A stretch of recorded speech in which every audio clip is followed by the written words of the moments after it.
Estamos de volta, agora é hora do programa Canal Saúde aqui dentro do nosso Revista Meio Norte.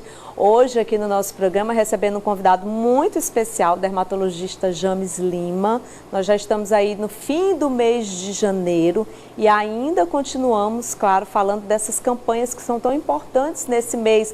A gente teve aí a Janeiro Branco, que fala da saúde mental. Também temos a campanha que é o Janeiro Roxo, mês de conscientização sobre hanseníase, doença contagiosa que se caracteriza por afetar predominantemente a pele e os nervos. A condição causada pela bactéria Mycobacterium leprae causa pequenas manchas brancas ou avermelhadas. Ela afeta principalmente a pele, os olhos, o nariz e os nervos periféricos. Então a gente convidou o Dr. James exatamente para falar mais sobre essa campanha e como é importante conscientizar as pessoas sobre essa doença. Bom dia, doutor. Bom dia, Carla. Bom dia a todos os telespectadores. Obrigado pelo convite para estar aqui de novo. É sempre um prazer ter você aqui com a gente, tá? Então, doutor, essa campanha ela é muito importante, né? Com certeza. A hanseníase a gente considera uma doença endêmica aqui no Piauí. É uma das doenças mais comuns dentro das doenças dermatológicas e que pode deixar sequelas importantes, às vezes até permanentes. Então, é uma campanha importante para a gente falar sobre essa doença.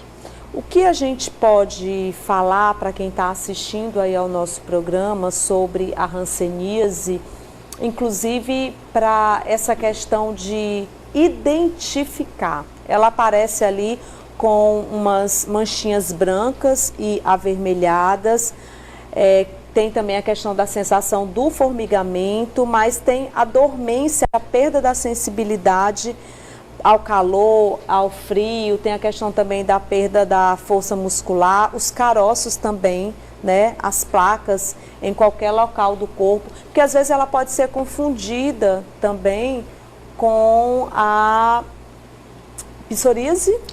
Pode, em algumas formas clínicas, sim. A gente sempre comenta que a hanseníase, especialmente no nosso meio aqui no Piauí, ela pode se manifestar como qualquer lesão dermatológica. Se você tem qualquer mancha, qualquer sinal que está crescendo, qualquer característica na pele, você já deve estar alerta para a possibilidade de hanseníase. Mas um dos principais fatores que nos leva a pensar na hanseníase é justamente a alteração da sensibilidade naquela região.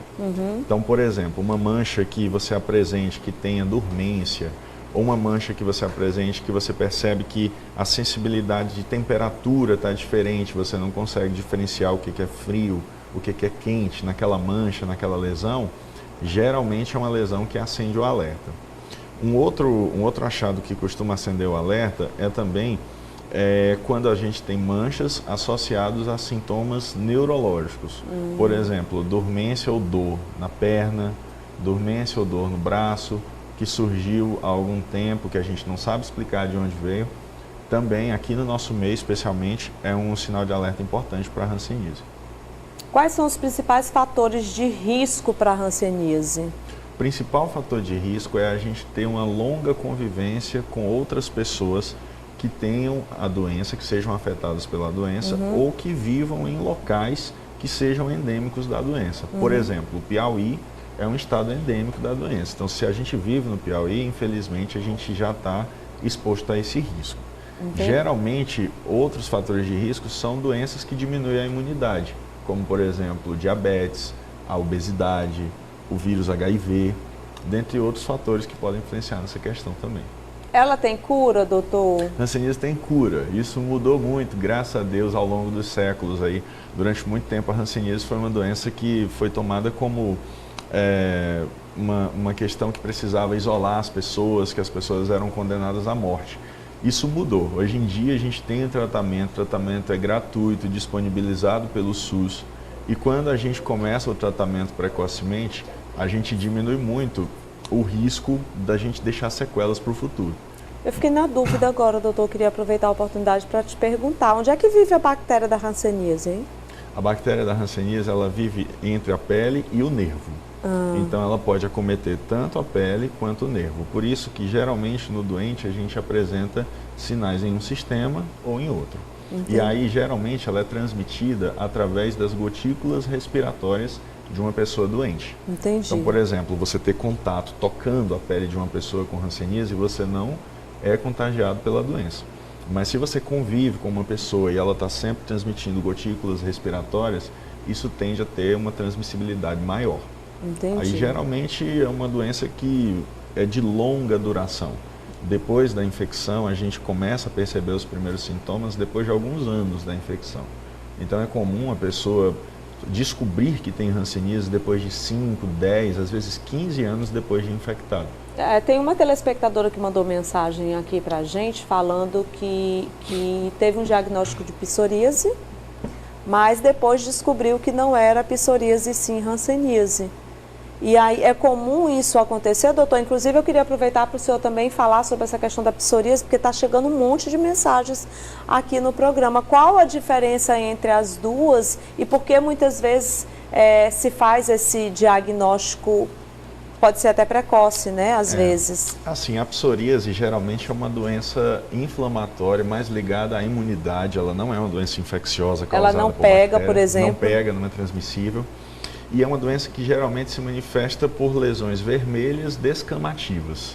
Geralmente aqui nessas regiões dos cotovelos, joelhos. Couro cabeludo também é muito comum. Couro cabeludo é comum, Muito né, comum. doutor? E assim, psoríase é uma doença que a gente não cura, infelizmente. A gente trata, controla.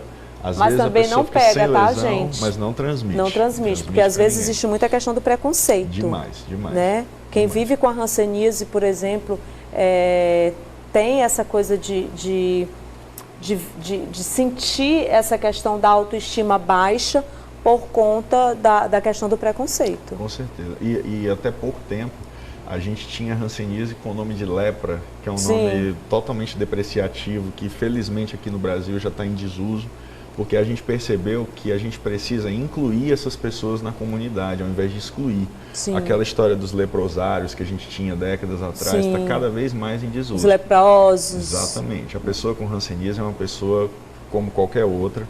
Ela, depois da primeira dose do tratamento, do primeiro comprimido, ela já não transmite mais a doença. Então, a gente precisa ter o olhar atento ao outro e o tratamento precoce. Lembrando que a hanseníase ela tem cura, tá? Tem cura. A psoríase não tem. Mas a hanseníase tem cura e a gente consegue evitar sequelas no futuro. A gente preparou aí uma cartela, viu, doutor? Fique atento aos sinais da hanseníase. Eu vou pedir para o Ítalo colocar e eu gostaria que o senhor comentasse aí sobre essa cartela que a gente colocou aí na tela. Esse primeiro sinal, que são manchas claras ou avermelhadas na pele. A gente tem a hanseníase com manchas mais esbranquiçadas do que a pele normal e também com manchas mais avermelhadas ou arroxeadas, dependendo da fase clínica que ela se manifesta. Uma característica importante é esse segundo item, que é a perda ou diminuição da sensibilidade na mancha. Então, geralmente, uma mancha que você percebe que a sensibilidade está diferente, ela está dormente, você não consegue perceber muito bem a diferença do que está quente, do que está frio naquela mancha, é um alerta importante para a gente pensar em hanseníase. Dormência ou formigamento nas mãos e nos pés, que é esse item número 3. Esse item fala muito sobre a bactéria afetar os nervos. Às vezes, a gente tem uma mancha nas costas, uma mancha no tronco, mas a gente tem uma dormência na perna direita ou no braço esquerdo que também está sendo causada pela doença. Às vezes a gente não relaciona, porque a mancha está numa localização diferente, mas é uma coisa que pode estar associada à mesma doença, né? Assim como o item 4, dor ou sensibilidade nos nervos, é a mesma coisa, por conta da infestação no nervo, todo um processo imunológico que existe em torno daquele nervo. É comum a gente ter dor neurológica, ter dormência numa perna, dormência num braço, por conta da doença. O edema é a palavra que a gente usa para designar inchaço. Então, quando a gente tem inchaço ou caroço nas orelhas, no nariz, aquele rosto completamente inchado, é um rosto clássico de hanseníases mais avançadas, e que a gente tem que ficar atento quanto a isso. E um item importante que a gente vê muito no dia a dia é esse último item, que são ferimentos ou queimaduras indolores. Se você tem perda de sensibilidade nas mãos e nos pés, é comum que você se machuque, é comum que você se queime numa panela cozinhando, é comum que você tenha traumas, pequenos traumas, batendo sua mão em algum lugar e você acaba não sentindo a dor que normalmente você sentiria, porque você está com perda de sensibilidade naqueles locais. E com isso, dia após dia, ao longo do tempo, com esses vários ferimentos repetitivos, existe uma tendência que você fique cada vez mais com ferimentos, com queimaduras, às vezes inclusive com sequelas nos dedos das mãos, nos dedos dos pés. Então é importante a gente diagnosticar precocemente antes de que a gente tenha essas sequelas instaladas no organismo. Por isso a importância realmente de você ficar muito atenta aí aos sinais. Ontem mesmo, doutor, me queimei fazendo comida. Olha só. Você falou aí sobre a queimadura, que às vezes a gente está ali, né, no fogão fazendo comida e tal, e a gente pode se queimar porque acidentes comuns que acontecem, né? Verdade. Então aqui, ó, tô toda queimadinha aqui, gente, ó, foi ontem fazendo comida lá em casa para os meus filhos. Meu filho chegou de viagem, aí fui fazer almoço para eles e me queimei lá no fogão. Então um assunto, é muito importante esse alerta, porque muitas vezes isso acontece e quem tem hanseníase não sente. Não sente, você sentiu direitinho. Ah, eu senti, então hoje está doendo. Tô com maldade. Mas sinal de que o nervo está funcionando bem. Está funcionando bem, Quando né? a gente não sente direitinho, parece que está meio dormente, é um alerta de que o nervo pode estar acometido. Doutor James, o mês está acabando, mas foi feito toda uma campanha. Como é que você avalia já no final do mês esse ano, essa campanha do Janeiro Roxo? Superou as expectativas de vocês? Existem movimentos importantes aqui em Teresina, que são o movimento das pessoas que são afetadas pela hanseníase, que envolvem vários profissionais, não somente os dermatologistas, mas terapeutas ocupacionais, fisioterapeutas, psicólogos, vários profissionais de várias áreas, especialmente no Hospital Universitário e no Centro Maria Imaculada, que são os dois principais polos de hanseníase aqui em Teresina. Então, se você percebeu, de acordo com essa entrevista, algum sinal que levante o alerta, procure atendimento em qualquer posto de saúde, não necessariamente com dermatologista, preferencialmente com dermatologista, mas em qualquer posto de saúde. É importante diagnóstico precoce para a gente evitar sequelas que podem ser permanentes. Inclusive o tratamento é gratuito, tá, gente? Gratuito pelo SUS, com Pelo certeza. SUS é gratuito. O importante é realmente você percebeu que através dessa entrevista aqui você está tendo esses sintomas e muitas vezes você pode estar achando que é alguma outra doença e você não procura ajuda, busque ajuda, tá em qualquer posto de saúde para você descobrir se você está com a hanseníase ou não, porque ela tem cura, mas é preciso que você faça todo o tratamento para você poder se cuidar, né? Obrigada, viu, doutor James? Eu que agradeço, obrigado pelo convite. Volte sempre, tá bom? Obrigado, querido. A gente encerra o nosso canal Saúde de hoje, agradecendo o carinho da sua participação. Fica com Deus, gente. Beijo. Tchau.